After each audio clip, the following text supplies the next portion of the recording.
Welcome to It Was Almost Real, the Pro Wrestling History Podcast, episode number 5.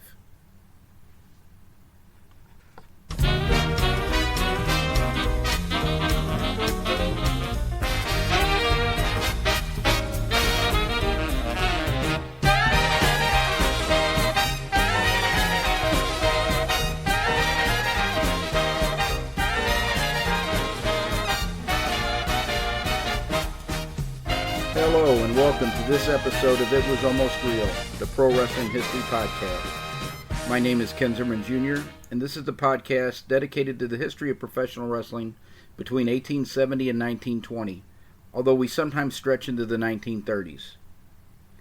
In this episode, I'll be talking about some of the wild claims that fans, wrestlers, and wrestling historians make about matches through the years. But first, while researching the history of the American Heavyweight title, I came across the fact that before Mildred Burke was even born, there was a recognized women's wrestling champion. Cora Livingston, sometimes also spelled Livingstone, was a wrestler who learned how to wrestle in the carnivals, and then she wrestled professionally from 1906 to 1925, where she was recognized as the Women's World Wrestling Champion. In 1913, she married Paul Bowser while they were both wrestlers, and then Paul Bowser would later establish himself as the promoter of Boston, Massachusetts. Cora retired to assist him with his promotion, but for those years prior to that, she was a fairly active, for the day, professional wrestler. So I think that she's going to be a topic of future podcasts and probably future writing projects as well. But I'm just getting into researching her career, but I know 1908 in particular, she wrestled many matches. This week's show, I wanted to talk about some of the wild claims that you often hear in professional wrestling. And you can hear these claims from fans, you can hear them from wrestlers, and you can even hear them from wrestling historians. And in 2015, I wrote about a match between Stanislaus Zbyszko and Alex Aberg. Both were Greco-Roman wrestling specialists. Zbyszko later became a very good catch wrestler, but when he came to America in 1909 to wrestle Frank Gotch, he was a neophyte in catch wrestling, and many people attribute that that's why he lost the controversial match to Gotch, was because he was unfamiliar with that style of wrestling. Zbyszko took catch wrestlers with him when he returned to Poland for the next few summers, because he always returned to Poland in the summer between 1909 and 1914. And he took catch wrestlers with him back to Poland to train, and he became a fairly good catch wrestler, but he was always better at Greco-Roman wrestling. Alexander Aberg was a Greco-Roman wrestling specialist, and he would only wrestle in that style, which would prove a bit of an impediment when he came to America, because American professional wrestling had switched to catch wrestling in the 1890s. There were very few Greco-Roman matches anymore, but as you'll see with this particular match, there were still Greco-Roman wrestling fans, particularly in certain areas of the country. So in 1914, after trying to secure a rematch with Frank Gotch for about 4 years, Stanislaus Zbyszko finally accepted the fact that Gotch was never going to give him a rematch. He determined to return to Poland, which was in the middle of World War I, and he was considering joining the army, which he did do. However, before he returned to Europe, he wrestled a match that would shape American wrestling for even the next year or two afterwards, as people scrambled to try to replace Frank Gotch.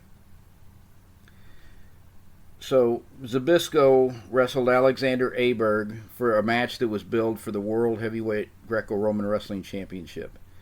The match took place in Boston, and even though this was a specialty style in America at the time, 5,000 fans filled up the Mechanics Building in Boston to see the match, which is a great crowd. particularly for 1914. After the second Gotch-Hackenschmidt match in 1911, pro wrestling struggled to draw any sort of crowds, and 5,000 fans was not a bad house before that match, so it was a really good match to see a specialty style. And the men were considered pretty evenly matched. So Greco-Roman wrestling bans holds below the waist. It's an upper body wrestling style. Judo has sort of evolved in that same direction where you can't grab the legs anymore, so there's no single leg takedowns, double leg takedowns, or anything like that. They're all upper body holds.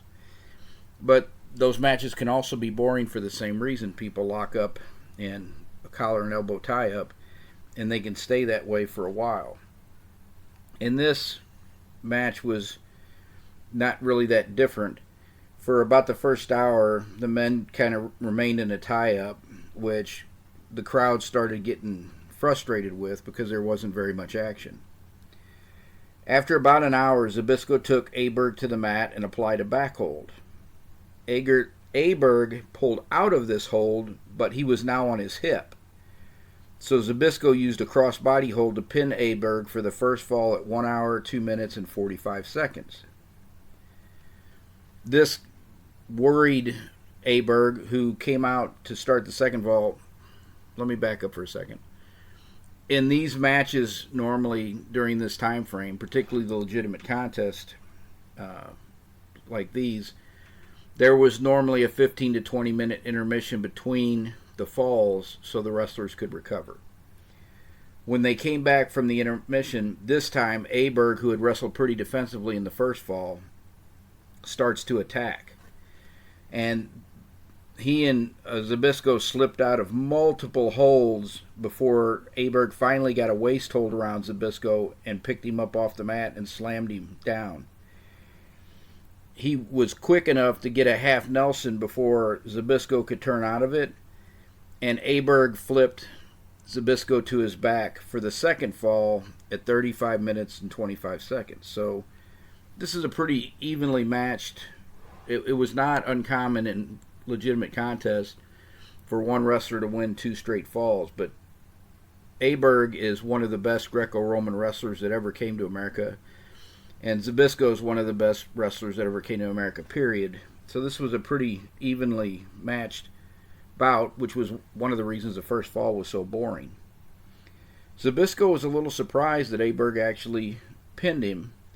So when he came out for the third fall, this time he really applied himself, because prior to this match with Aberg, Zbyszko had only lost one time to Gotch, and he had forfeited one match that he shouldn't even have wrestled because he had been injured when he landed outside the ring on his head a few days later before he kept a match in New York.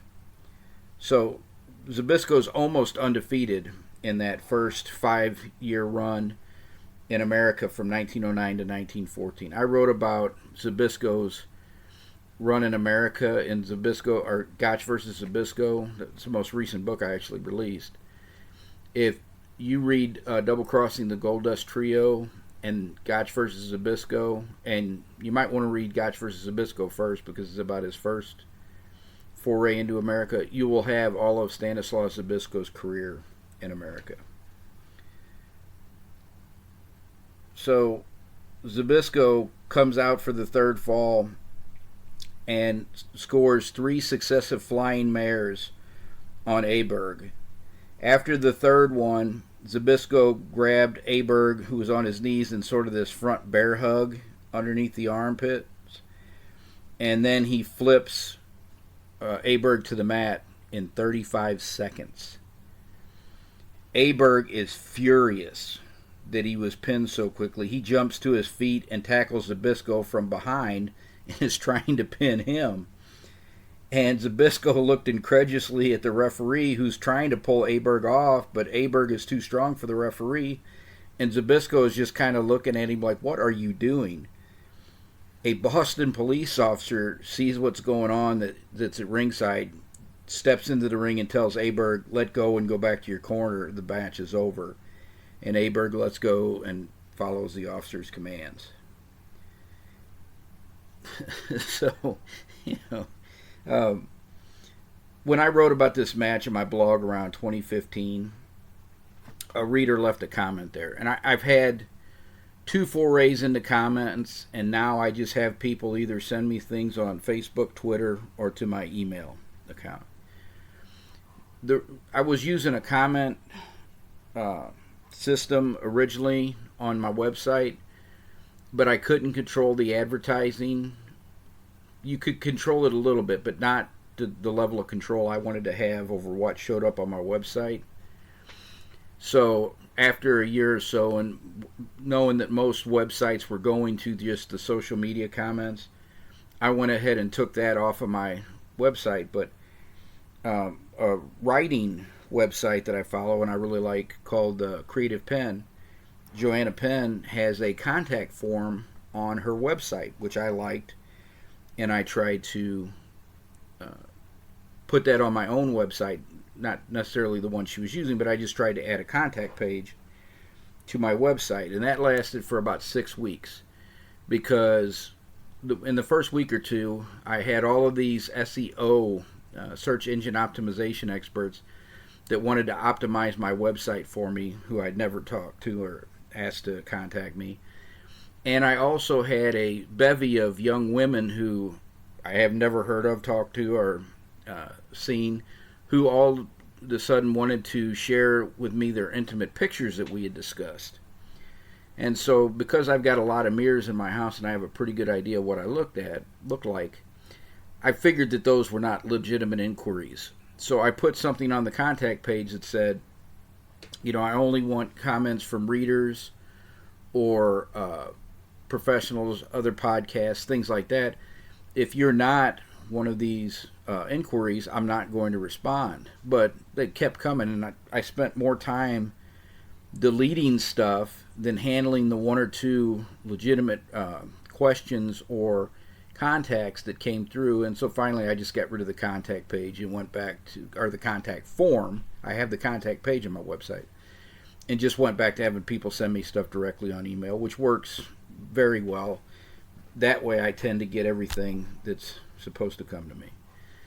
But this particular comment, I still had the comments up on my website, and the person who commented identified themselves as an Estonian historian, which I think they are, because they've contacted me anytime I've wrote about Aberg or Lurich. And you have to understand, the Estonian area, at this time, Estonia did not exist as a distinct country. It was part of the Russian Empire. So Aberg, George Lurich, and George Hackenschmidt all came from the Estonian area.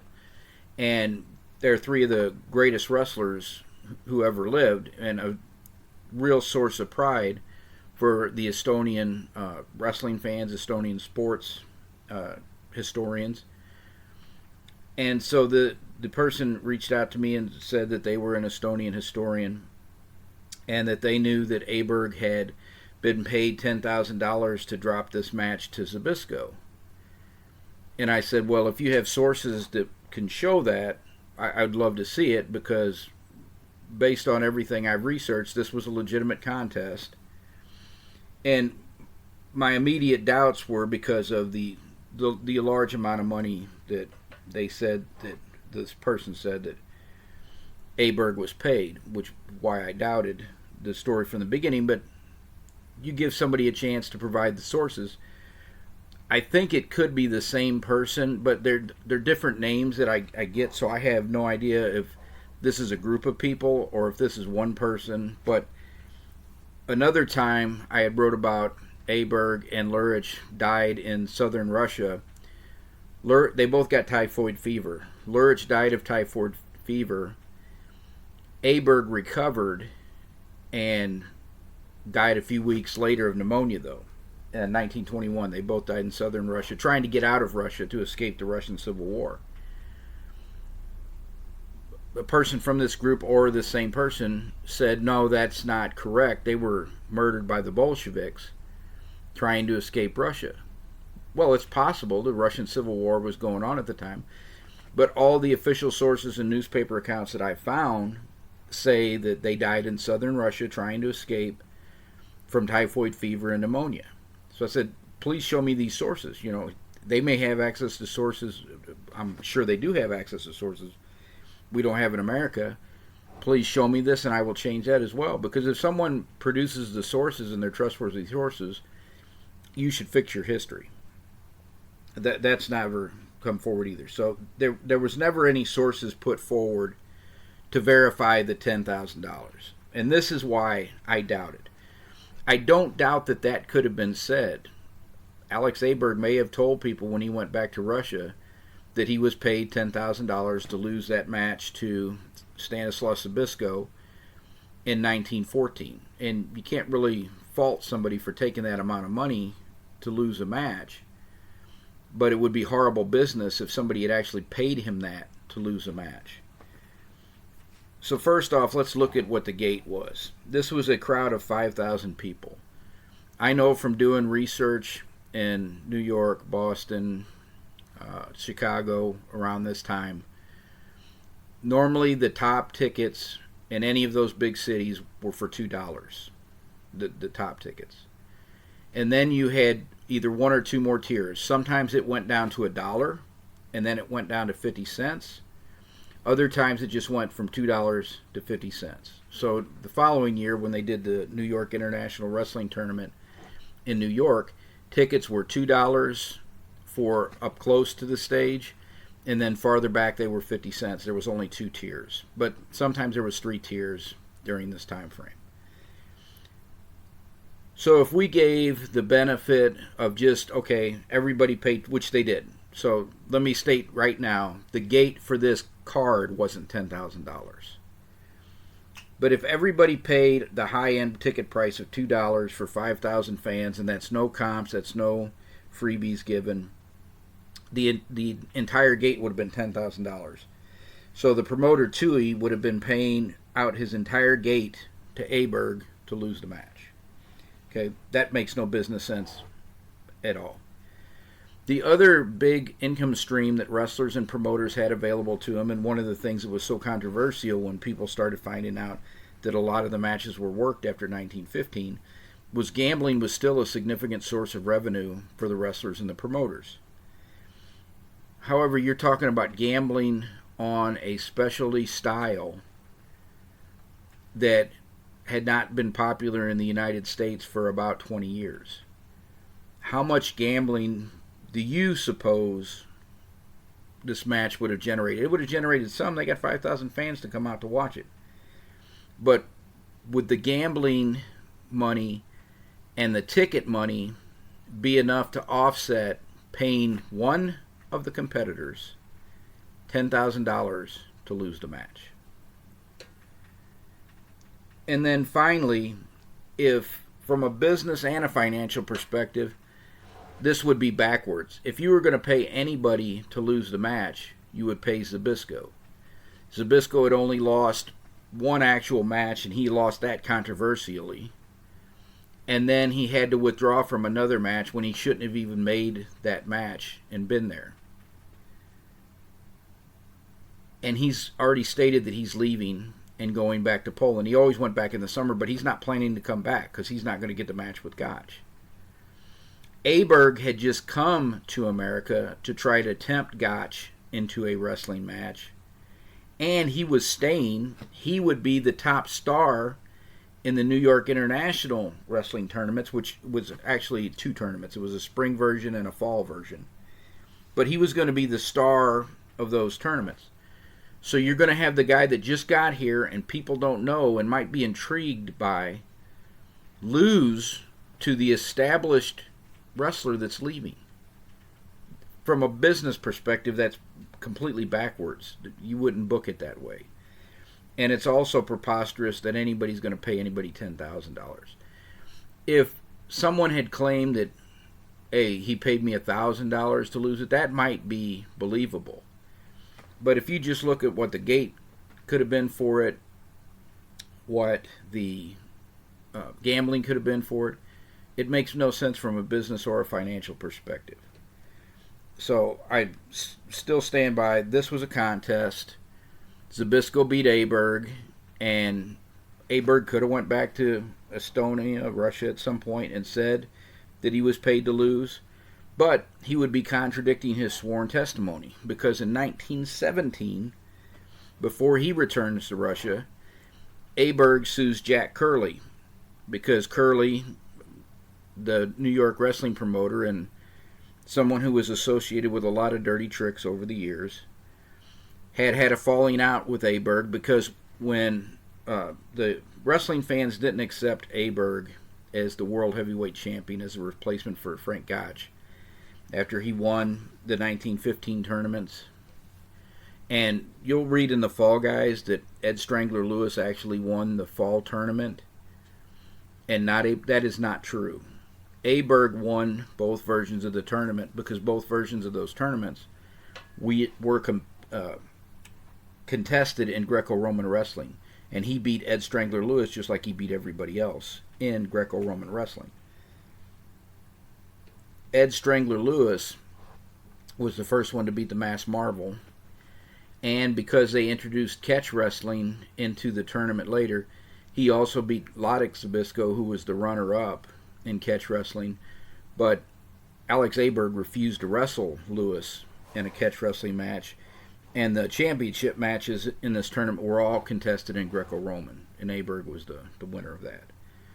However, that same summer, Joe Stecher,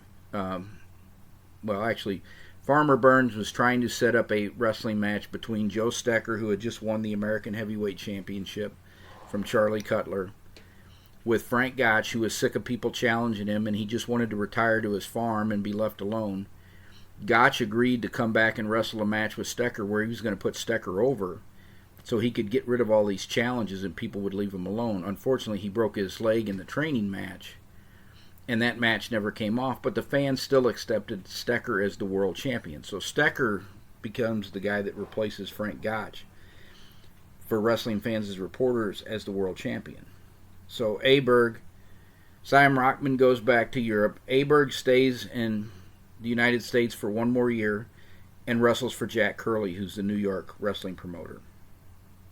I know I kind of went around the elbow to get to the neck on this one, but I'm just trying to set up why him and Curley had a falling out. Curley wasn't his original promoter, and he didn't see the financial potential in Aberg in a specialty style, so he wanted Aberg to lose some matches, and Aberg refused, which led to them trying to stiff him on some payoffs or something. So he ends up suing Curley.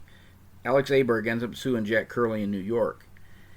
And Aberg admits under oath that when he wrestled a few matches for Curley in 1916, he did work those matches. But when he realized how much the American fans hated faking, in quotes, he would not wrestle any more worked matches after that. And he testified that all of his matches in the 1915 New York Wrestling Tournament and the match with Zbyszko were legitimate contests. I will say that I do believe that he carried the Mass Marvel in their first match, and the matches with him and Lurich were probably not contests, but he testified under oath the only time he wrestled in worked matches was 1916. So I have no doubt that this was a legitimate contest. Zbyszko was the better wrestler, and he did make it harder for Aberg to be accepted by the wrestling fans, even after Aberg beat all those other wrestlers in 1915, because he still had the one really recognized Greco-Roman wrestler he had wrestled, Stanislaus Zbyszko, had beaten him. And even though he beat Stanislaus' younger brother in 1915, people always saw Lodek is not quite as good as his older brother. So I don't believe this claim, and we'll just leave it there. So before I close out this week's episode, I wanted to talk about, I've talked a lot about WWE and how I think that the Raw and SmackDown are boring. The pay-per-views are better. NXT used to be a good show. Then Triple H was no longer involved in it. It's not such a good show anymore. It's just as bad as the other ones. So maybe him coming back will help.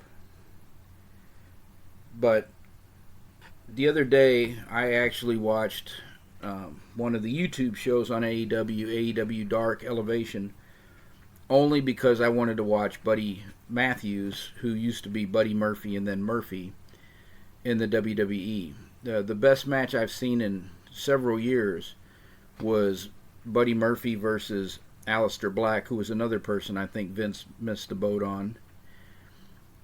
That was one of the best matches I saw. I think it was early 2021, but it could have been 2020 now. But it was at the TLC in either 2020 or 2021. And I've always thought a lot of his skill set, so I wanted to actually see.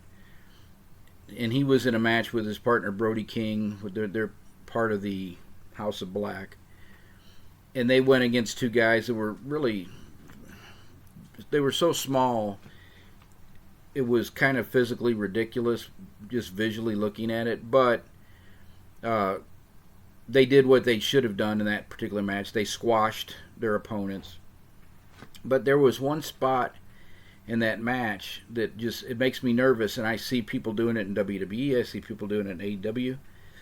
And Buddy Murphy threw one guy into the corner, and the guy's just laying there with the camera on him, and he doesn't look like he wants to take this, but Buddy suplexes his partner into that corner on top of the guy. And it always makes me so nervous when I see that spot now, because I'm not a professional wrestler. When I talk about professional wrestling, I'm talking about things that I like, that interest me. I'm not talking about it from an insider's perspective. Whenever I see that spot, though, I know a lot about break falls. I was in judo for 6 years. I was a judo coach. My son was on a trampoline, and because he knows how to fall, he didn't end up with a broken neck because he was going heads down straight into the mat. And because he knew how to fall, he sucked his head up, but his opposite knee went to his opposite shoulder. And we found out years later it actually cracked his lower vertebrae in his back because he hit with so much force. The pro wrestlers know how to do break falls as well, but when you're going into a corner like that and you hit those ropes, you could come off at all kind of odd angles, and I think it's just a matter of time, because when you're doing a break fall, you don't want to hit anything that messes with your trajectory, because it can screw up the way you end up taking that fall. And I've seen many experienced judoka land right on their freaking head because something happened unexpected. The person threw them in a way that they weren't expecting, and that's the most dangerous part of grappling, is ended up landing on your head. And when I see those throws like that, it always scares me. And it seems like more and more that wrestlers are doing these kind of moves to kind of shock the fans, but I don't know that it's worth the long-term potential injury for doing that. And I'm sure Buddy Matthews is as safe as you can be in those situations. But I just think some of the bumps and the falls that the people are taking is unnecessary. And it scares me when they start careening people into the ropes like that. I hope that the talent influx in AEW leads to a better product. I don't like what WWE has done, as most wrestling fans probably don't, over the last few years. So I'm kind of rooting for the underdog promotion. They've done some good things. They've done some things I don't understand, but I'd like to see them at least become a serious competitor for WWE and maybe make them better as well. The only other thing I'll say about that Dark episode, there was Max Caster of the Acclaim and the Gun Club and Billy Gunn and Anthony Bowen, who's hurt, all came out after that match, and the only match I was going to watch was that tag match. But there's something about that group. They have tremendous charisma. Max Caster's raps crack me up. In this politically correct age, I could see how they might get him in trouble one day. But they have something with the charisma and everything of that group. The fans were really into them, and Billy Gunn and Anthony Bowen may be the most over of that whole group. So I think they've got something too. And of course, we know who all the big stars are: Bryan Danielson, CM Punk.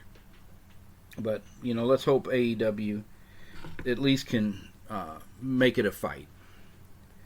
So that's about it for this episode. You can view the show notes at kenzermanjr.com, episode number 5.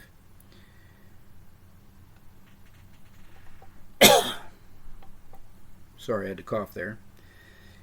Next episode, I'm going to discuss a worked title series in 1906 involving Frank Gotch and one of the most underrated wrestlers from this era we're discussing, Fred Beal. That episode will be released on Monday, July 24th. Remember, right now we're on a every other week schedule as I continue to evaluate how the podcast is going and whether I should go back to weekly or stay with this frequency.